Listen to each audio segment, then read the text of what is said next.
নিরীহ প্রাণীও যেভাবে খুনি হয়ে ওঠে।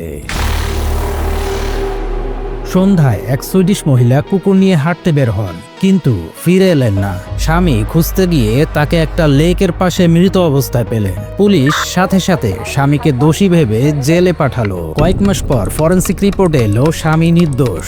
মহিলার শরীরে পাওয়া চুল তার স্বামীর নয়। তাহলে খুনি কে? সুইডেনে শরৎকালে একটা অদ্ভুত ঘটনা ঘটে। গাছ থেকে আপেল পড়ে মাটিতে ফার্মেন্ট হয়। বনের হরিণ সেই আপেল খেয়ে মাতাল হয়ে যায় আর হয়ে ওঠে অ্যাগ্রেসিভ। ফরেনসিক রিপোর্টে পাওয়া চুল আর লালা ছিল একটা মাতাল সুইডিশ হরিণের। একটা মাতাল হরিণই ছিল আসল খুনি। Sometimes the most unlikely suspect holds the strangest truth.